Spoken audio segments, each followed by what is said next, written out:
in CCF Payatas for 7 years.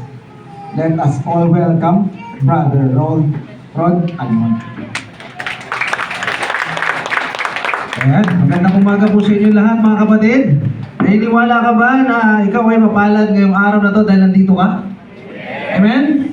Sige, kung naniniwala kang malapad ka, kung naniniwala kang mapalad ka, sabihin mo dyan sa katabi mo, malapad ka. Okay, ayan, pinapatawa ko lang po kayo, no? Maganda pala pagka ikaw ay nagsasalita dito at yung mga kausap mo ay nakangiti, ano? Ayan, so bago po ko tuluyang magpatuloy mga kapatid, no? Nandito pa rin po tayo sa ating series about love rediscovered. So, ang ibig sabihin po ay panibagong pananaw or perspektibo po natin pagdating sa pag-ibig dahil sa ating Panginoon, no? Pero bago po ko tuluyang magpatuloy, pakilala ko lang po sa inyo yung aking family, no? Ayan po, ako po ay father of 4 kids. Yung aking panganay, yung babae sa kanan, ano, si Ate Mickey, si Kuya Rich, si Kuya Rabi, at saka yung mahilig sa ice cream na bunso namin, si Ezekiel, at yung aking wife na si Giselle. Kasama ko po sila ngayon, nandiyan din po. At kasama ko din po yung aking mother, nandiyan din yung aking mother na talagang support, no, sa araw ito. Yan. Mga kapatid, ang ating topic for today ay magagaling sa 1 Peter at saka 2 Peter. No? Ayan. So bigyan ko lamang po kayo ng konting background, no, tungkol dito sa 1 Peter at 2 Peter. Ito ay sulat ni Apostol Pedro, no, sa mga kapatiran or believer of Christ ang time na yon na scattered dahil sa persecution o pag-uusig ng Roman Empire.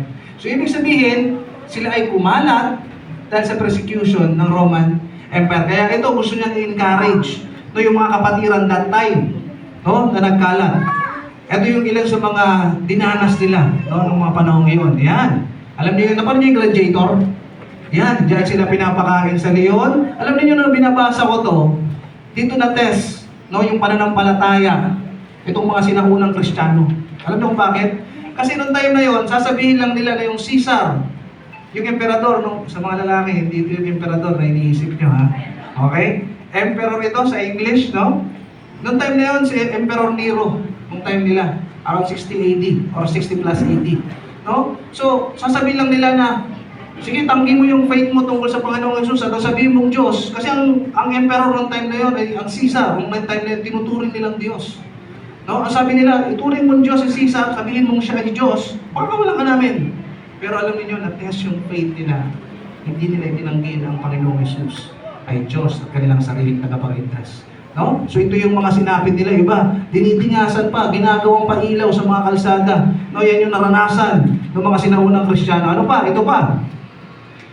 Persecution of Jews and Christians. Christians and Jews were persecuted by the Romans. Many were crucified, exiled, or killed during gladiator events such as by being fed to lions. So ginagawa silang entertainment that time. Yan yung mga sinaunang mga Kristiyano. Yan yung nararanasan nila. Kaya si Peter, in-encourage sila. No? In-encourage sila. Kaya sa sulat na to, ito yon. No, ano pa? Mas lalong uminit yung ulo ng mga Romano sa kanila. Kasi nung nagkaroon ng malaking sunog sa Rome, nung na malaking parte ng Rome ay nasunog, ay ibinintang sa mga Kristiyano.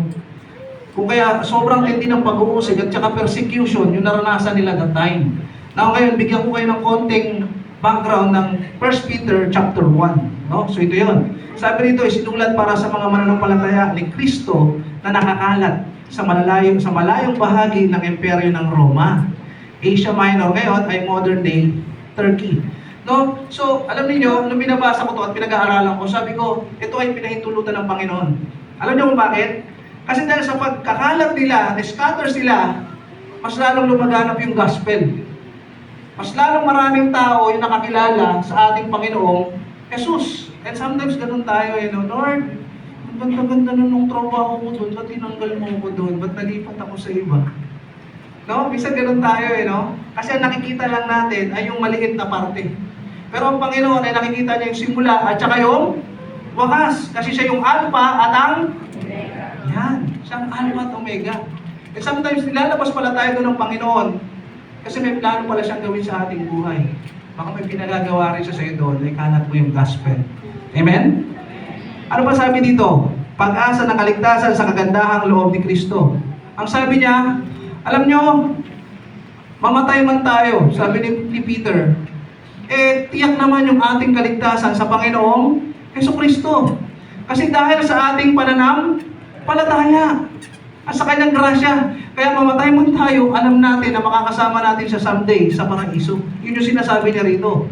Pagsubok na nagpapatatag sa ating pananampalataya. Ito yung nalintulad niya sa ginto, na kailangan dumaan sa apoy para ito ay madalisay. Ganon din yung ating pananampalataya nung time. Ganon din yung pananampalataya ng mga Kristiyano nung time na yun. Kasi sinusubukan sila, yung faith nila, kung talagang mananatili sila sa Panginoon, so na-test na parang ginto na dumadaan sa apoy. At ganoon din tayo minsan, di ba? Dumadaan tayo sa struggles, nagkakaroon ng problema yung pamilya, kung minsan nagkakaroon tayo ng sakit. Di ba? Kung minsan dumadanas ng pag-aawayan, dumadaan tayo sa mga pagsubok at difficulties at challenges sa buhay na parang isang ginto na dumadaan din tayo sa apoy kasi dinadalisa yung ating pananampalataya. Yung iba, pagka nagkaroon ng problema, hindi na kilala ang Diyos. Tinititi na ang Diyos. Diba? Bakit Lord, yun nangyayari sa akin ito? Diba? Kumisan ganun tayo. At hindi natin alam, ito ay pinahintulot na ng Diyos para sa mapanatpat yung ating faith ay madalisay. No? Ano ba rito sabi? Sa kabila ng pagsubok sagana sa gawain ng Panginoon. Anong sinasabi ni Apostol Pedro dito? Bagaman tayo ay inuusig, nakakaranas tayo ng mga pagsubok, magpakita pa rin kayo ng magagandang bagay, gumawa kayo ng magagandang bagay sa inyong mga kapwa. No, yun ang sinasabi niya rito. Ano ba? Sabi rito, ang araw ni Kristo ay maaaring maging araw ng karangalan o araw ng kahihiyan. Darating talaga yung time, aharap tayo sa Panginoon. Sabi sa Hebrews, after death, judgment. Ano to? Magiging araw ba to ng karangalan? O magiging araw ba ng kahihiyan? Para sa ating buhay. At sinasabi nito sa atin sa panahon ngayon, magiging araw ba ito ng karangalan o araw ng kahihiyan pag tayo namatay, tumarap tayo sa ating Panginoon? Kaya nga may sinasabi sa atin ng Panginoon, ano sabi niya? Pagka talagang inilaan mo yung iyong buhay para sa Kanya, sa paglingkod sa Kanya, sa pagsunod ng Kanyang mga salita, anong sasabihin niya? Well done, good and faithful servant. Welcome to the joy of your master. No? Sabi nito, pagiging ipinanganak na muli o born again, ito ay isang buhay na nailalarawan sa pamamagitan ng pagsunod. No? Sa pamamagitan ng pagsunod, Brother Rod, paano tayo susunod? Kung tayo ay tinuturing natin siya bilang ating master, ibig sabihin, bound tayo sa mga pinag-uutos niya sa atin. Sakop tayo ng mga pinag-uutos niya sa atin. At isa sa mga pinag-uutos niya ay yung topic natin sa araw na ito. Ano yun? To love fervently. Pagmamahal ng taos puso. Now, meron tayo ngayong 3 points sa pag-aaralan sa araw na ito. Ito yung 3 points na yun. Our identity in Christ, pagkakakilanlan kay Kristo. Time is short, maiksi ang panahon. Jesus models fervent love. Si Jesus ay huwarang ng taos pusong pag-ibig. Ngayon, punta na tayo sa ating text, sa unang point. Our identity in Christ, pagkakilala natin kay Kristo. Paano ba tayo makikilala bilang tagasunod ni Kristo? No? So ito yun. Sabi dito, ngayon, nalinis na ninyo ang inyong mga sarili sa pamamagitan ng inyong pagsunod sa katotohanan.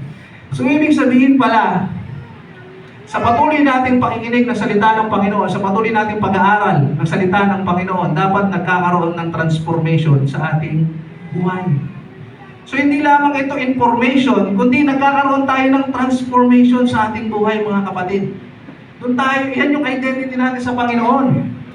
Dapat yung ilan sa mga pamilya natin, pag nakita ka ngayon, kasi patuloy kang nag-church, patuloy kang nagba-Bible study, patuloy kang nagdi-D-group, dahil pag nakita ka nila ngayon, sasabihin nila, wow, may kakaiba na sa tao na to. Parang nag-iiba ka na, pare. Parang nag-iiba ka na, mare. Dati marites ka, ngayon, good sa marites ka na. Good sa marites kasi mabait na eh. Di ba? Dati, itong anak ko na to, pasaway ito eh. Pero ngayon, ang lambing-lambing na, ba't ang bait-bait na? Dapat may napapansin na. Kasi isa sa identity natin, ang pagkakilala natin, na tayo sumusunod sa Panginoon, ay meron na tayong pagbabago, may transformation ng nagaganap. No? Sabi dito, ang buhay na na kay Kristo ay may sabi mo nga dyan sa katabi mo, ang buhay na na kay Kristo ay may pagbabago. Naalala ko tuloy nung kami ay pumunta ng Leyte sa probinsya ng aking asawa. Sino pong taga Leyte rito? May taga Leyte ba? Wala. Sayang, taga-Pangasinan kasi ako eh. Okay. Okay. Ayan. Nung pumunta kami sa probinsya ng aking asawa, yung uncle ng asawa ko ay may mga alagang kambing. At alam niyo, nung una ko makita tong kambing na to, nagtataka ako. Kasi nung una, mahaba yung kaliwang sungay kaysa sa kanan. Nung medyo tumatagal na kami ng mga ilang araw, nakita ko mas mahaba na yung kanan kaysa sa kaliwang sungay. At nung tumatagal-tagal na, talagang nawala na yung sungay. Na-curious ako. Sabi ko, bakit kaya naman nangyari dito sa kambing na to? Bakit habang tumatagal, nawawala yung sungay? Yung pala, ang ginagawa pala ng uncle ng asawa ko, ay nilalagay niya sa gilid ng church pagdating na ng magdidilim na. Pagkatapos noon, kukunin niya yung kambing, ipapastol niya ulit dun sa kabilang kalsada na maraming damo. So ang ginagawa pala na itong kambing na to, kasi maghapong nakadamo, so ang trip niya, ikaskas yung kanyang sungay doon sa gilid ng church. At yung gilid ng church, hindi pa katulad nito. Finish. Yung gilid ng church ay rock. Magaspang pa. Nagkaroon tuloy ako ng reflection. Sabi ko, buti pa itong kambing na to, nandun lang sa gilid ng church, nawala yung sungay. Yung iba nang sa loob na ng church, may sungay pa rin. Sabi ko nga dyan sa katabi mo, may sungay ka pa rin ba? Okay. Ibig sabihin, ang identity natin sa Panginoon ay dahil sa ating transformation. May nagaganap na pagbabago. At alam naman natin yung pagbabago na yun ay positibo. Kasi sumusunod tayo sa Panginoong Jesus. Ang bakit naman sinasabi mo, Christian ako, pero ang ugali mo para ka pa rin best friend sa Satanas. Hindi sila maniniwala. Pero kahit hindi mo sinasabi na Christian ka, pero nakikita sa pamumuhay mo, naku, sasabihin nila, nakita natin itong tao na ito, may nakikitang transformation na nangyayari sa kanyang buhay. Amen? At ang sabi dito, at nagahari na sa inyo ang tapat na pagmamahal sa mga kapatid. Kaya maalam at taos-puso kayong magmahalan. Una, nakikilala tayo sa identity natin kasi sa transformation na nangyayari sa buhay natin. Pangalawa, makikilala tayo dahil sa pag-ibig na meron na tayo sa ating kapwa. Kasi, ano sabi dito? Ang buhay na kay Kristo ay may maalam at taos-pusong pag-ibig. Sabi mo sa katabi mo, ang buhay na kay Kristo ay may maalam at taos-pusong pag-ibig. Bakit? Nalalaman natin tayo'y iniibig ng Diyos at lubos tayong nananalig sa katotohanan nito. Ang Diyos ay pag-ibig. Ang nagpapatuloy sa pag-ibig ay nananatili sa Diyos. At ang Diyos ay nananatili naman sa Kanya. Sabi rito tayo, iniibig ng Diyos. Ibig sabihin mga kapatid, sino ang unang nagmahal sa atin? Ang Panginoon. So kung tayo ay unang inibig ng Diyos, dapat tayo natututo ding umibig sa ating kapwa. Kasi yun ang ating naranasan sa ating Panginoon. Ano bang sabi dito? Ang Diyos ay pag-ibig. Ano ang turing natin sa Diyos? Siya yung ating Ama. Tama. Siya yung ating tatay. So ibig sabihin kung ang Diyos ay pag-ibig, kung ang Diyos natin ay pag-ibig, ang tatay natin ay pag-ibig, ibig sabihin dapat, like father, like son. Like father, like daughter. Kasi doon tayo makikilala. Dapat nakikita nila yun sa atin. Yung pag-ibig na yon. Alam niyo, yung pag-ibig na to, ito yung naranasan ko sa aking asawa. No? Ito yung naranasan ko sa aking asawa. O kaya, hindi ko akalain na darating pala yung time, gagamitin din pala ako ng Panginoon para maging tagapagsalita ng kanyang salita. No? Ano ba sabi dito? Nananatili naman sa Kanya. No? Nananatili naman sa Kanya.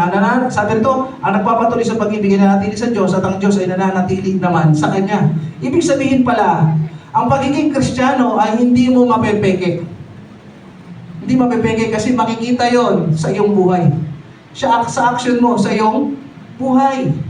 No? Ano sabi rito? Saan daw tayo makikilala?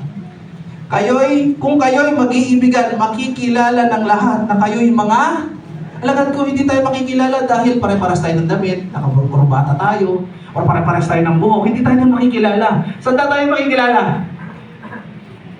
Dahil sa ating pag-iibigan. Hindi rin tayo makikilala dahil sa dahil sa marami tayong verses na alam. Ako, nakakilala ko dahil sa asawa ko. Dahil naramdaman ko yung pag-ibig na ito. No?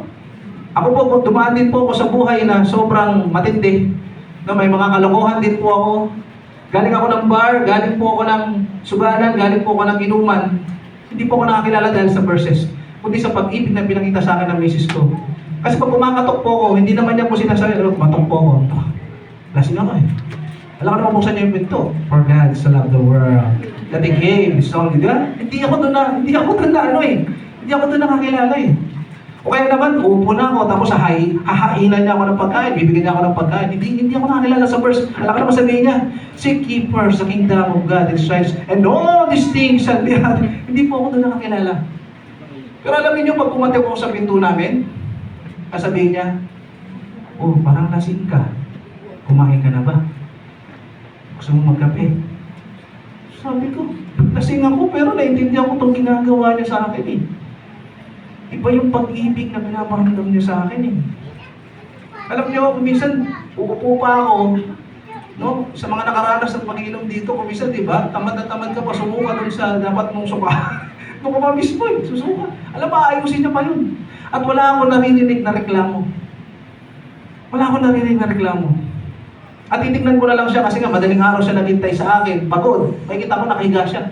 So pag tinignan ko siya nakahiga na kasi natutulog na siya, kahit kasi ako nakikita ko, sabi ko ano kayang meron itong babae na to na sobrang ang pagmamahal sa akin.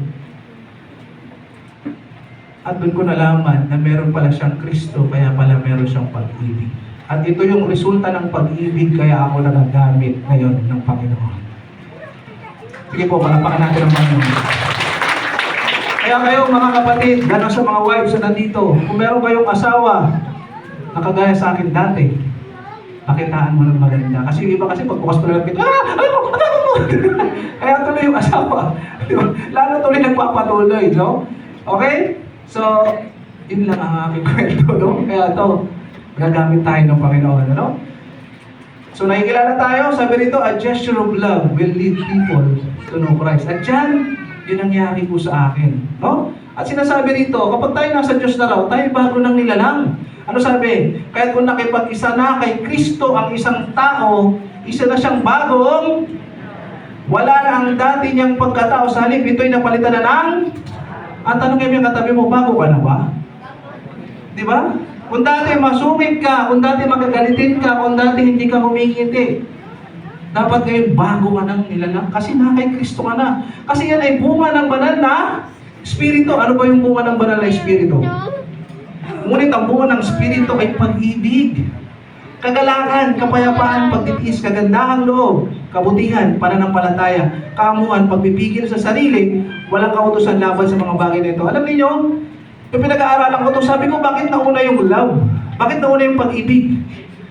Kasi ito yung pinaka-foundation ng lahat ng mga spiritual fruits na ito na binigay sa atin ng banal na Espiritu. Tingnan mo kaya kami kagalakan kasi may pag-ibig ka eh.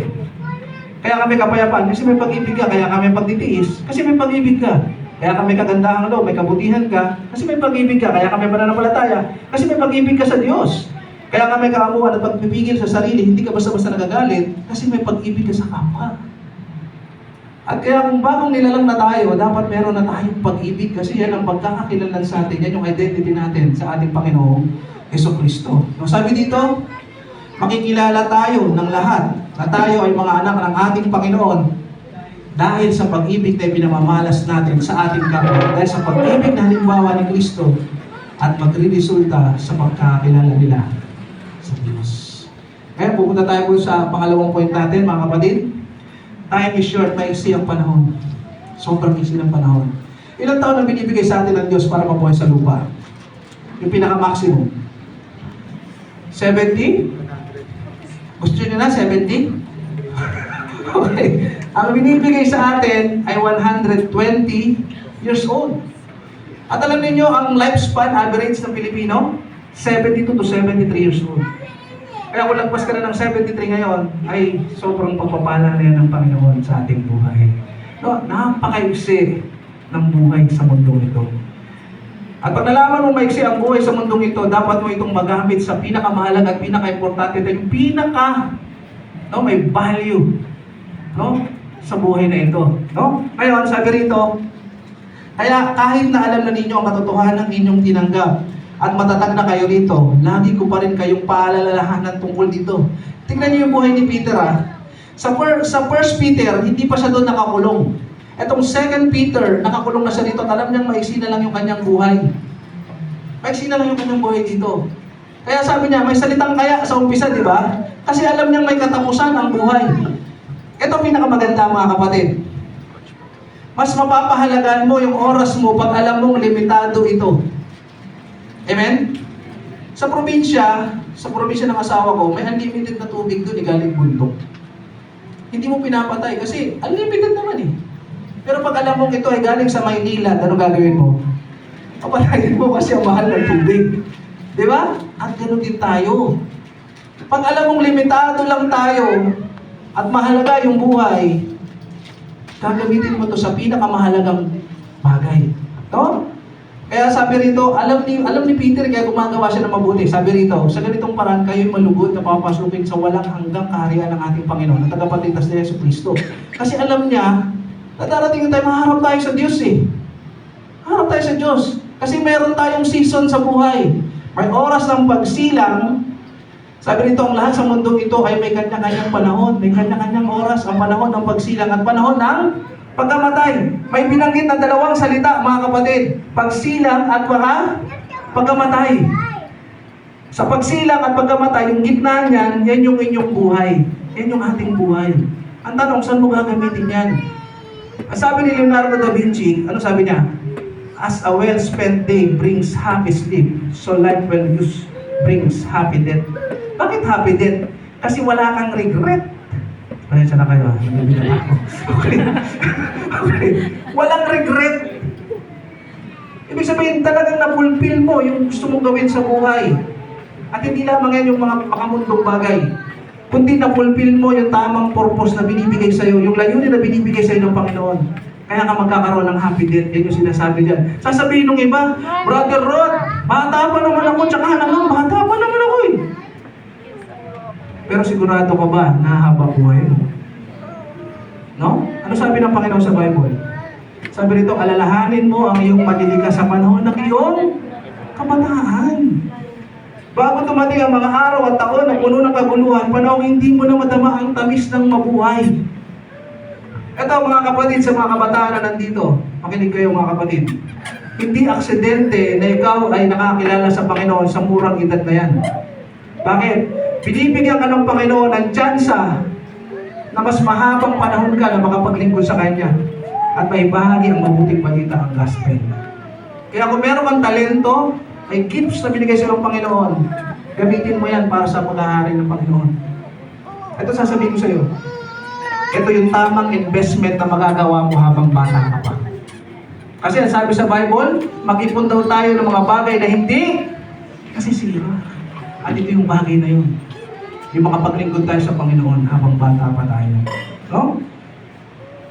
Mas mabuting pumunta sa bahay ng namatayan kaysa bahay na may handaan, pagkat dapat alalahanin ng buhay na siya man ay nakatakdaring mangmang ang isang tao nag-iisip ng kasayahan, ngunit matalino ang isang tao naghahanda para sa kanyang kamatayan. Ang tanong mga kapatid, paano mo pinaghahandaan ang iyong kamatayan?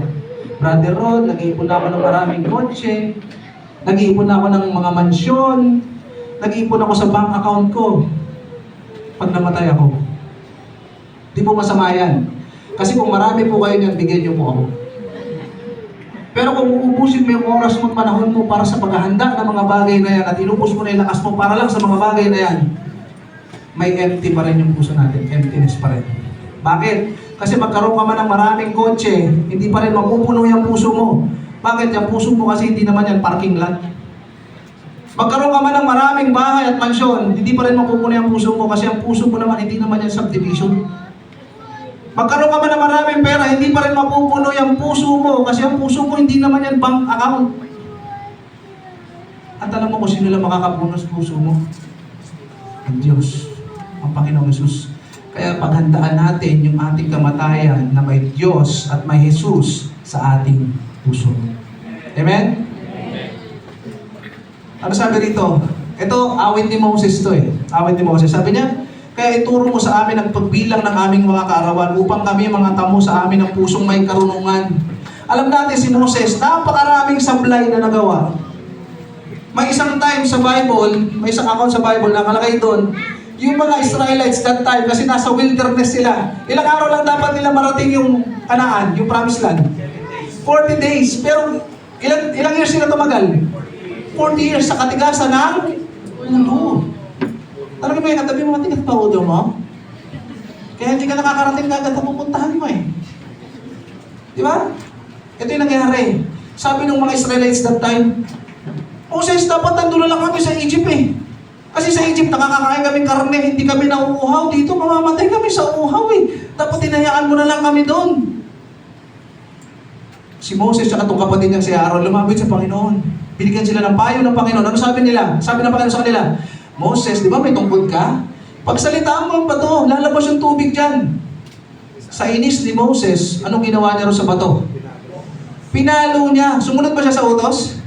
Hindi. Inuna niya yung anger niya. Inuna niya yung galit niya. Kaya sa mga leader dito sa CCM Valenzuela, huwag kayong mamamalo, ha? Okay. Huwag kayong mamamalo. No? Okay? Sunod tayo sa sinasabi ng Panginoon. Alam niyo kung ano naging resulta nito? Alam niyo kung ano naging resulta? Ano? Hindi na siya nakapasok sa promised land. Sayang yung consequence, ano? Nangyayari sa kanya. Kita niya, no? 4 taon na niya, papasok na lang, hindi pa nakapasok. Bakit? Sa maling decision. Kaya sinasabi niya sa atin, Lord, bigyan mo naman ako ng karunungan para magkaroon ako ng tamang desisyon. May mag-asawa nag-away. Nag-away mag-asawa. Ginawa ng lalaki, no? Pag mali ang desisyon mo, may generational curses yan. May generational consequences yan. Ang ginawa ng lalaki, nagpalamig sa labas. Habang naglalakad siya sa labas, may mga nakita siyang mga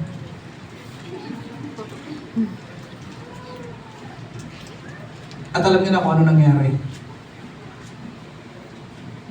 Nahawa niya na sakit yung kanyang asawa. Nagkaroon sila ng anak, nahawa din sa maling desisyon. Kaya sinasabi sa atin dito, mag-ingat tayo sa paggawa ng desisyon. Mag-ingat tayo sa paggawa ng plano. Kasi maiksi lang ang buhay, baka magkamali tayo. So kung may plano ka, dapat tayo lumapit sa Diyos. Lord, ito ba para sa akin ito? Lord, ito bang lalaki na to, Lord, para sa akin ba ito? Lord, itong babae ba na to, Lord God? Pinagpipray ko sa iyo, ito ba yung mapapangasawa ko? Di ba? Lord, ito ba yung tamang negosyo? Lord, ito ba yung tamang kong hakbangin? Di ba? Ilapit natin sa Panginoon kasi maiksi ang buhay. Alam niyo, yung ating buhay daw ay para lamang vapor. Alam niyo vapor pagka nagpapakulo ka ng tubig? Parang steam? No? Sabi rito, ngunit hindi ninyo nalalaman kung ano ang mangyayari sa kinabukasan. Ito ay sapagkat ano ang iyong buhay. Ito ay tulad sa isang singaw na sa maikling oras ay lumilitaw at pagkatapos ay naglalaho. Pag nagpakulo ka ng tubig, sakit lang yun. Wala na yung steam na yun. Yung singaw, wala na. Ganun lang daw yung buhay natin. What is 70 years? What is 80 years? What is 100 years sa eternity compared to eternity? Napaka-exit. Napaka-exit. Kaya pahalagahan natin ang ating buhay. Sabi rito, kapag alam mong maikli ang buhay, aalamin mo ang purpose mo. Ito, sa mga kabataan na nandito, your career is what you paid for.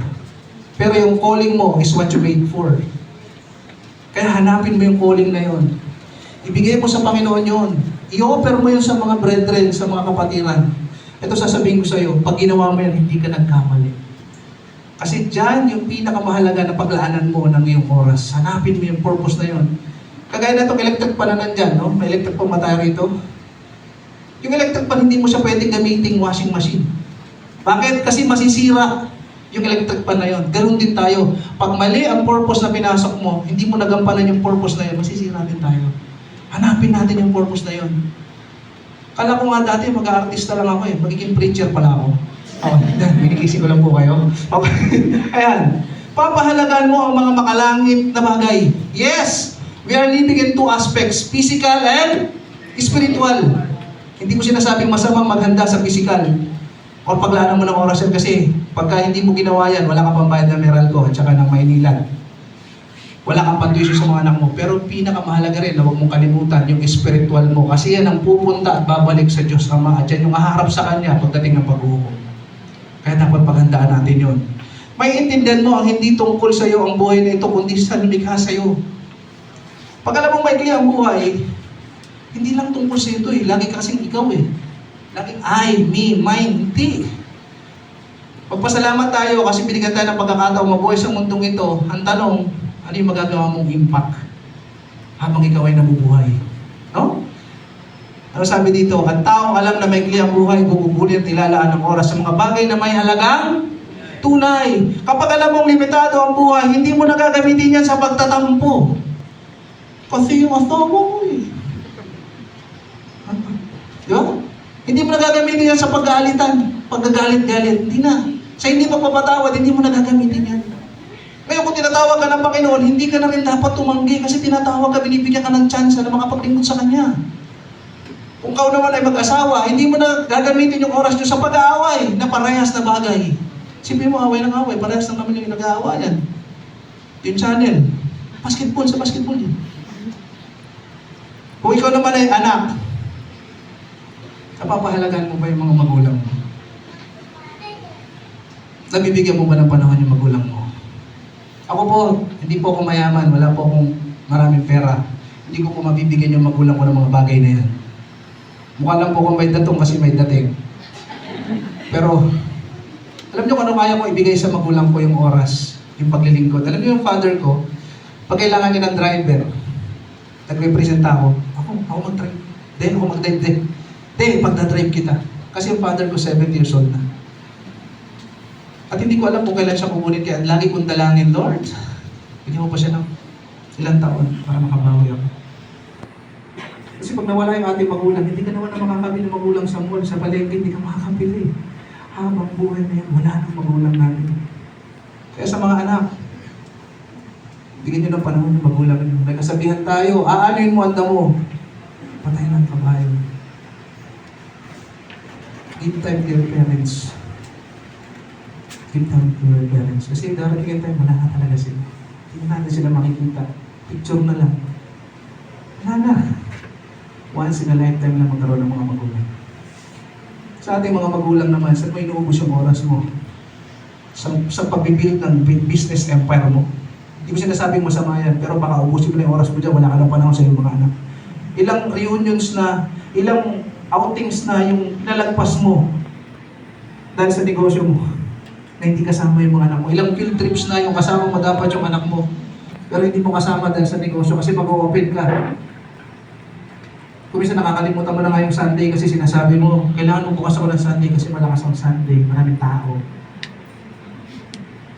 Nabibigyan ba natin ng pagkakataon yung ating mga anak na makasama tayo? May isang tatay at isang anak. Ang sabi ng anak, Tay, maglaro naman tayo. Alam mo ano sabi ng anak ng tatay? Na, busy ako, dami ko ginagawa oh. Alam mo ano sabi ng anak? Tay, magkano ba yung per hour mo sa kumpanya? Sabi ng tatay, 300. Umalis yung anak, maya-maya konti, dala-dala niya yung organsya niya. Sabi niya, Tay, meron akong 600 na ipon ko. Bilhin ko yung 2 oras mo para makapaglaro tayo. Nagbigyan ba natin ng panahon yung ating mga anak? Gamitin natin yung ating buhay. Tapos mga bagay na merong halaga talaga, yung tunay na halaga. Brother Rod, sarap mag-scroll sa Facebook 3 hours. Brother Rod, ang sarap mag-attack sa ML eh. 2 hours lang naman. Dami natin nasasayang na oras. Alam nyo, naalala ko yung kanta ni Noel Cabangon. Lumilipas, sabi nito, lumilipas ang panahon, kabiyak ng ating gunita. Ang mga puno at halaman, bakit kailangan lumisan? Panapanahon ng pagkakataon, may babalik ba ang alagad na kanta na to, sabi nito, lumilipas ang panahon, kabiyak ng ating gunita.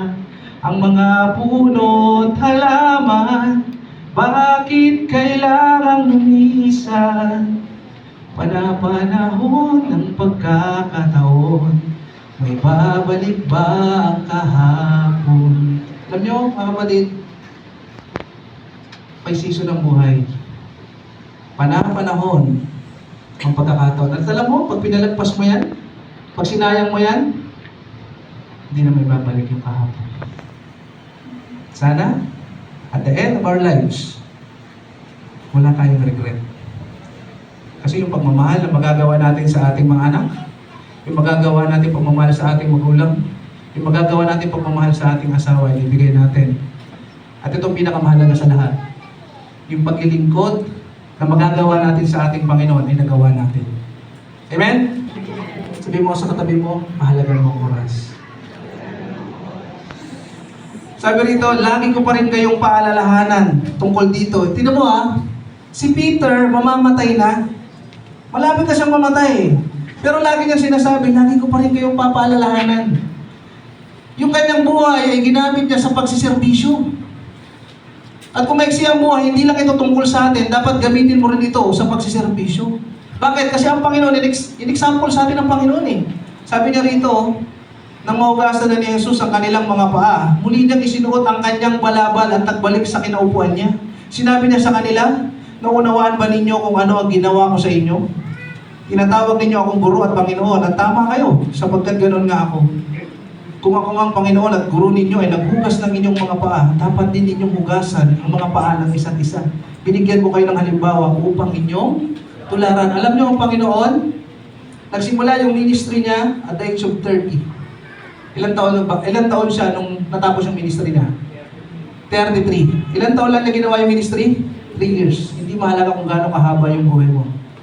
Ang mahalaga kung paano ka nagservisyo at gumawa ng impact sa mga tao na kapaligid sa'yo. Amen? Pwede ba natin palakpakan yung Panginoon? Ang sinasabi sa atin dito, gamitin yung buhay sa paglilingkod sa ibang tao. Hindi palaging sarili mo. No? Make an impact sa ibang tao. No? That's fervent love. No? Sabi rito, ito, ang ganda nito mga kapatid. Ang ganda nito. Sabi rito, kaya't gagawin ko ang lahat upang maalala pa rin ninyong lagi ang mga bagay na ito kahit ako'y pumanaw na. Una, alam ni Peter na may katapusan ng buhay. Pangalawa, ginagamit niya yung buhay niya as a life of service. Pangatlo, kaya niya ginagawa itong mga bagay na to kasi alam niya na kailangan niya mag-iwan ng legacy. Kailangan maalala niyo pa rin ang mga bagay na ito. At hanggang ngayon, 1,000 plus years ago na, sinabasa pa rin natin yung sulat niya. Kasi ito ay legacy niya. Ang tanong mga kapatid, pag tumating ng time na tayo nawala na sa mundong ito at tayo nakahiga na sa kabaon, anong sasabihin sa atin? Anong gusto ninyong maalala ng ating kapwa? Ay, kuripot yan. Ay, masungit yan. Paano natin gusto tayo maalala? Alam mo, yung big leader ko na yan. Kaya ako lumago ng ganito, kaya ganito ako maglingkod sa Panginoon. Dahil sa big leader ko na yan. Alam mo yung tao na yan, sobrang buti ng puso niya. Kaya ako nakakilala sa Panginoon dahil sa ginawa niya kabutihan. Alam mo yung may mga pangangailangan ako, tinulungan niya ako. Ito matindi, tinulungan na ako, siniran pa ako ng salita ng Diyos. At sinabi niya na mahal ako ng Panginoon, kaya ito ako ngayon may pananampalataya sa Panginoon. What's your legacy, kapatid? No? Sa paanong paraan gusto mong ikaw ay maalala? Simulan mo ngayon. Simulan mo ngayon. Simulan mo ngayon. Punta tayo sa ating last point. Sabi rito, Jesus models fervent love. Si Jesus ay huwaran ng taos-pusong pag-ibig. Kasi, totoo naman yun. Na siya talaga yung nagbigay sa atin ng totoong pag-ibig. Siya yung unang nagmahal sa atin, kaya minodel niya ito. Ano sabi sa John 3:16? For God so loved the world that He gave His only begotten Son, that whoever believes in Him will not perish, but have an everlasting life. At alam nyo, nung tayo makasalanan pa, ano sabi? Ngunit ipinakita ng Diyos ang kanyang pag-ibig sa atin na nang tayo ay makasalanan pa. Si Kristo ay namatay. Para kanino? Para sa atin. Hindi sinabing, ang buti mo na, mamamatay ako para sa iyo. Kundi kahit makasalanan ka pa, mamamatay ako para sa iyo, para magkaroon ka ng kaligtasan. At alamin nyo, naranasan niya ni Pedro, kaya ito yung sinabi ni Peter. Sabi ni Peter, higit sa lahat, pag-ibigan kayo ng buong ninga sa isa't isa sapagkat ang pag-ibig ay tumatakip ng maraming kasalanan kasi naranasan niya yun. At sa kabila ng pagkakamali niya, pinatawad siya ng Panginoon at binigyan pa siya ng tsansa. Kanino iniwan ng church? Kay Peter. Siya namuno ng church. Siya namuno sa mga disciples. Alam niyo kung ano ginawa niya pagkakamali? Basahin natin. Sabi dito, Simon, Simon, makinig ka. Hiniling ni Satanas na subukin kayo tulad ng ginagawa ng magsasaka na inihiwalay ang ipa sa mga trigo. Isipin mo ang sabi ng Panginoong Hesus, hiniling ni Satanas. Ibig sabihin si Satanas din ay nagpipray. Ang mahirap sa mga Kristiyano, nauunahan pa tayo ni Satanas manalangin. Kung minsan nananalangin tayo, matutulog tayo, yung amen, bukas na. Kasi tulog ka na, naghihiling ka na. Si Satanas, maaga pa lang, nagpe-pray na. Ayun, sabi niya, hinihiling ni Satanas na subukin kayo. No? Ayun, ano ginawa ng Panginoon? Ito, tinamag ginambay talaga ng Panginoon. Sabi ng Panginoon, no? Subalit, idinalangin kita upang huwag manghina ang iyong pananampalataya. At minsan ganun din tayo, baka hindi natin alam, baka ilang beses sana tayo bumagsak, pero dinadalangin tayo ng Panginoon, kagaya na ginawa niya kay Pedro. No? At kapag nagbalik loob ka na, patatagin mo ang iyong mga kapatid. Sumagot si Pedro, Panginoon, handa po akong mabilanggo at mamatay kasama ninyo. Handa po akong mamatay kasama ninyo. Very sincere si Peter. Very sincere siya, pero hindi niya alam yung spiritual battle na may ginagawa pala si Satanas at nakikita ito ni Jesus. And ito tandaan nyo kapatid, may battle tayo dito sa lupa, hindi lang sa physical, kundi sa spiritual. Kaya yung mga kapatid mo, panalangin mo yan. Yung mga leaders nyo dito, panalangin mo kasi may mga spiritual battles na may gustong gawin. Si Satanas, gusto niya pabagsakin. No? At ano sabi nito? Ngunit sinabi ni Jesus, Pedro, tandaan mo ito, bago tumilaw kang manok sa araw na ito, ay 3 beses mo akong ikakaila. At ito na yung nangyari ng pagkakaila niya. Nagsiga sila sa gitna ng patio at naupo sa paligid ng apoy. At si Pedro ay nakiumpok sa kanila.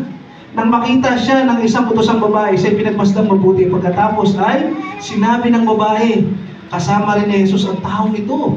Ngunit ikinaila ni Pedro sa babae. Babae, hindi ko siya kilala. Sabi niya ganun. Pagkaraan ng ilang sandali, mayroon uling nakapansin sa kanya at siya'y sinabihan, ikaw man ay kasamahan nila. Ngunit sumagot siya, Ginoong, hindi nila ako kasama. Pangalawang tanggi niya. Pagkalipas ng may isang oras, iginit naman ang isang sa naroon, siguradong kasama ni Jesus ang taong ito. Sapagkat isa rin siyang taga Galilea. Ngunit sumagot si Pedro, Ginoo, hindi ko nalalaman ang sinasabi ng 3 times. At alam niyo ano nangyari? Natupad yung sinasabi ng Panginoon. Nagsasalita pa siya nang biglang may tumilahok na manok. Lumingo ng Panginoon na tumingin kay Pedro at alala ni Pedro ang sinabi ng Panginoon, bago tumilahok ang manok sa araw na ito, ay 3 beses mo akong kakaila. Pero alam nyo, ano gusto ko kay Peter? Sa kanyang pagkakamali, ito yung naging reaksyon niya. Lumabas si Pedro at umiyak ng buong pait. Ibig sabihin, pag nagkakamali pala siya, mabigat yung kanyang puso. Tayo ba mga kapatid, pag nagkakamali tayo, nararamdaman ba natin yung bigat? O normal lang? Si Pedro sabi niya, sakit sa puso. Kamali na naman ako. May isang kabataan, nagtanong sa isang pastor, sabi niya, Pastor, gano'n ba kabigat ang kasalanan? 40 kilos, 50 kilos, 60 kilos, 70 kilos? Nag-isip yung pastor. Sabi ng pastor, sige. Halimbawa, may patay dyan. May taong patay. Patungan mo ng 1 tonelada, 1,000 kilos. Mararamdaman niya yung bigat. Ano sabi ng kabataan? Ay hindi, kasi patay. Ganon din tayo. Pag patay tayo spiritually, ibig sabihin wala pa tayong relasyon sa Diyos, hindi natin mararamdaman yung bigat ng kasalanan. At kapatid ko, ang sagot mo sa akin, nararamdaman mo yung bigat ng kasalanan, that's a sign na totoo kang na-born again. Kasi may lumalaban na sa iyong puso, yung Holy Spirit na nandyan sa buhay mo. No? At gano'n si Peter. Sabi niya, Lord, sobrang bigat nito. Pero alam mo, binigyan siya ng pagkakataon ng Panginoon, ma-redeem yung kanyang sarili. Nung nag-resurrect na ang Panginoon, ito yung kaganapan, kapatid. Ito, nag-resurrect na yung Panginoon dito, nabuhay na siyang muli. Pagkatapos silang magagahan, sinabi ni Jesus kay Simon Pedro, Simon, anak ni Jonas, iniibig mo ba ako na higit sa mga ito? Sinabi niya sa kanya, Opo, Panginoon, alam mong may paggiliw ako sa iyo. Sinabi ni Jesus sa kanya, pakainin mo ang aking mga batang tupa. Sinabi niya muli sa kanya sa kalawang pagkakataon, mga kapatid, Simon, anak ni Jonas, iniibig mo ba ako? Sinabi ni Pedro sa kanya, Opo, Panginoon, alam mong may paggiliw ako sa iyo. Sinabi ni Jesus sa kanya, alagahan mo ang aking mga tupa. Sinabi ni Jesus sa kanya, sa 2 pagkakataon, Simon, anak ni Jonas, may paggiliw ka ba sa akin? Nagdalamhati si Pedro sapagkat sa 2 pagkakataon, ay sinabi ni Jesus sa kanya, may paggiliw ka ba sa akin? Sinabi ni Pedro sa kanya, Panginoon, alam mo ang lahat ng mga bagay, alam mo na may paggiliw ako sa iyo. Sinabi ni Jesus sa kanya, pakainin mo ang aking mga tupa. Mga kapatid, ilang beses itinatwa ni Pedro ang Panginoong Jesus? Ilang beses tinanong ng Panginoong Jesus kung mahal niya ang Panginoon? Ibig sabihin, 3 beses na nagkasala, 3 beses din siyang pinatawad ng ating Panginoon. Binigyan ng pagkakataon ma-redeem yung kanyang pagkakamali. God is a God of many chances. God is a God of many chances. Ito maganda. Binibigyan niya pa tayo ng pagkakataong maglingkod. Kasi ang sabi niya, pakainin mo yung aking mga tupa. Alam niyo mga kapatid, ito yung pinaka nagustuhan ko dito. Alam niyo, habang inaaral ko to, sobrang tapos sa aking puso ito. Kasi kagaya din natin si Pedro. Sobrang dami nating naranasang pagsubok at ilang beses tayong bumagsak, pero andyan pa rin ang Panginoon. Alam mo ano sabi ng Panginoon? At kapag nagbalik loob ka na, patatagin mo ang iyong mga kapatid. Alam niyo, nung ako'y na-born again, mga kapatid, sabi ko sa aking pamilya, linggo-linggo mag-church tayo. Ito, sinimulan namin. Hindi po ako habal-habal driver. Pero dyan kami nagsimula bilang pamilya. Sabi ko, magsisimba tayo. Nung nakakilala ako sa Panginoon, sineryoso ko. Sabi ko, naramdaman ko ang pag-ibig ng Diyos. Naramdaman ko yung pagbabagong ginawa niya sa aking buhay. Sabi ko, mag-church tayo. Every Sunday, sama natin yung mga anak natin. Wala pa kaming sasakyan yan. Yan pala yung sasakyan namin. Sabi ko, mag-church tayo. No? At ano sabi ng Panginoon? Pag nanumbalik ka na, patatagin mo ang iyong mga kapatid. Ito na yung nangyari sa amin. Ito yung in-entrust sa amin ng Panginoon. So, itong grupo na ito. No? Yan. Alam mo? Yan po yung aming D-group. Alam mo, sinasabi ng Panginoon, kapag okay ka na, matatagin mo yung mga kapatid. Ibig sabihin, matuto tayong magmahal ng ating tao. Mga kapatid, makikilala tayo ng ibang tao sa transformation na nangyayari sa ating buhay. Makikilala tayo ng tao dahil sa pag-ibig na meron tayo. At mga kapatid, napakaiksi ng panahon. Napakaiksi kaya gamitin natin yan. Sa pinaka-importante at pinaka-mahala ng mahal. At pagpasalamat tayo sa Panginoon dahil minodel niya sa atin yung fervent love, yung taos-pusong pag-ibig. Kaya nandito tayo ngayon, nakakapaglingkod sa ating Panginoon at sa ating kapwa. Kapatid, huwag sayangin yung buhay. Dalangin ko na yung buhay na yan bago matapos magkaroon ng impact yan. Sa church na ito, sa pamilya mo, at sa mga taong pwede mong influensyahan. Tayo po tayo lahat. Tayo mo na natin.